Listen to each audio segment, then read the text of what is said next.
না না বল, লজ্জা পাচ্ছে না। এই যে আমার বৌদি হয় বসছে,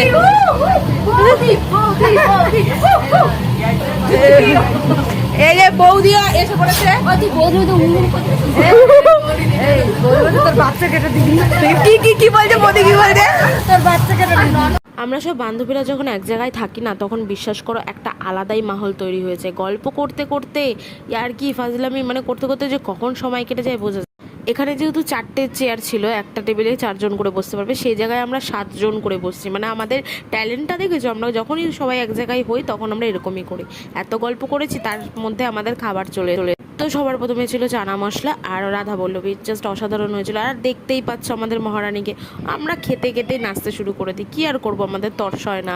আর গল্প করতে করতে চলে এসেছে পাতে ফ্রাইড রাইস আর চিলি চিকেন, জাস্ট অসাধারণ হয়েছিল খেতে। আমি কিন্তু কোনো রকমের কোনো ফুড ব্লগার না, আমার জাস্ট ভালো লাগে তাই আমি ভিডিও করি, তোমাদের সাথে শেয়ার করি। আর খেতে বসেও আমরা নাচা ছাড়ি না, নাচতে নাচতে খেতে খেতে গল্প করতে করতে ইয়ার্কি ফাজলামি করতে করতে যে আমাদের কখন সময় পেরিয়ে যায় আমরা কেউ বুঝতে পারি না। যেহেতু অনেক দিন পর যখন আমরা সবাই এক জায়গায় হই না, তখন মানে জাস্ট আলাদাই একটা আমেজ তৈরি হয়।